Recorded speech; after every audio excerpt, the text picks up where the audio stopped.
tugas ayah, tugas ayah, tugas ibu, tugas ibu. Padahal kalau misalnya kita ngomongin anak, itu tugas kedua orang tuanya.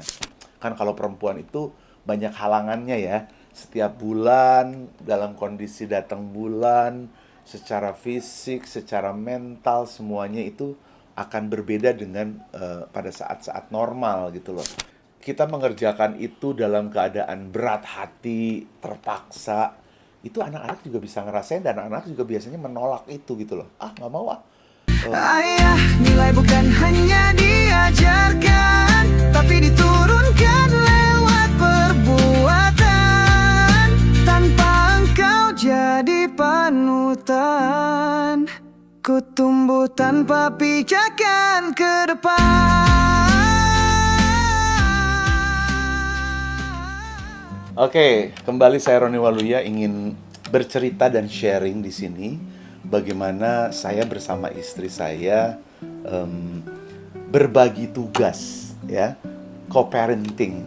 Jadi co-parenting itu sebenarnya bukan saya bantu istri atau istri bantu saya, tapi kita sama-sama mempunyai tanggung jawab bagaimana mendidik, membesarkan anak bersama-sama. Oke. Sekarang kita menuju sekolah Rumi. Mau ambil rapot. Mungkin ada sebagian orang yang beranggapan bahwa tugas ayah, tugas ayah, tugas ibu, tugas ibu. Padahal kalau misalnya kita ngomongin anak, itu tugas kedua orang tuanya. Nggak ada yang, ini pokoknya kerjaan yang harus dilakukan istri, ini yang enggak. Saya bersama istri saya tuh selalu mengkomunikasikan kira-kira kalau ada hal yang harus dilakukan bersama anak-anak, ketika istri saya bisa, istri saya yang melakukan. Begitu juga sebaliknya. Contoh misalnya ya, kayak anak-anak lebih seneng atau lebih suka ketika makan itu saya yang nyuapin. Jadi tugas saya dan tanggung jawab saya adalah bagaimana menyuapin anak-anak yang masih kecil-kecil gitu ya. Atau misalnya ketika anak-anak membutuhkan pendampingan dalam hal pelajaran sekolah akademik. Biasanya istri saya bilang, kamu deh yang ngurusin anak-anak untuk pelajaran, saya ambil. Untuk pelajaran sih nggak ada masalah ya Pak ya. Bahasa Inggris mah udah saya nggak perlu pertanyakan lagi ya. Karena teman-temannya juga nanya ke dia.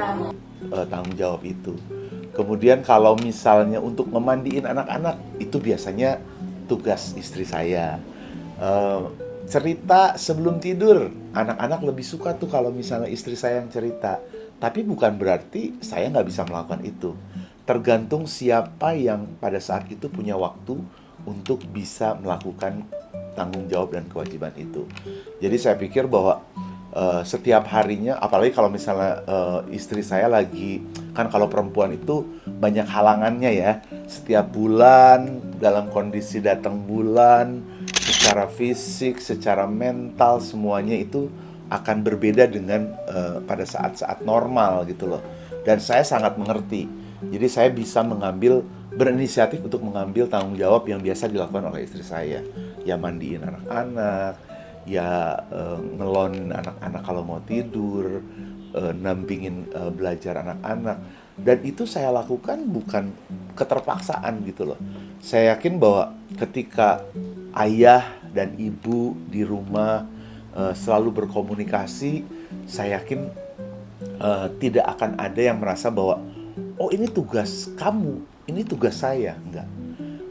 Kami berdua sepakat bahwa ketika ini urusan anak-anak, siapa yang bisa melakukannya, ya lakukanlah dengan rasa senang hati gitu loh, agar anak-anak juga bisa merasakan.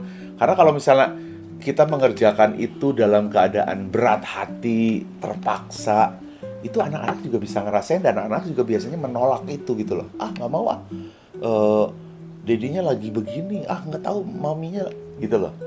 Jadi untuk anak-anak sebaiknya ayah, ibu, papa, mama, mami, dedi, semuanya mengkomunikasikan itu untuk anak-anak.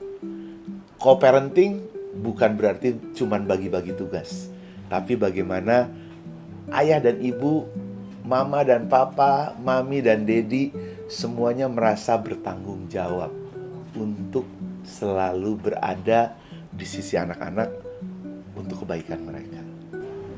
Dan ini juga seperti yang selalu digaungkan di program Gerakan Ayah Teladan Indonesia, bahwa kehadiran seorang ayah bukan hanya sekedar membantu ibu atau istrinya, tapi justru menjadi partner, ya, menjadi partner yang membuat anak-anak merasa nyaman dan aman di rumah karena ayah dan ibunya kompak, mama dan papanya selalu hadir dan mereka selalu happy untuk anak-anaknya. Ikuti terus semua update dan berita di Gerakan Ayah Teladan Indonesia atau GATI. Terima kasih buat semuanya yang selalu mengupdate informasinya di sini. Jangan lupa untuk subscribe, follow semua kanal akun sosial medianya GATI. Kita ketemu lagi di lain kesempatan. Terima kasih.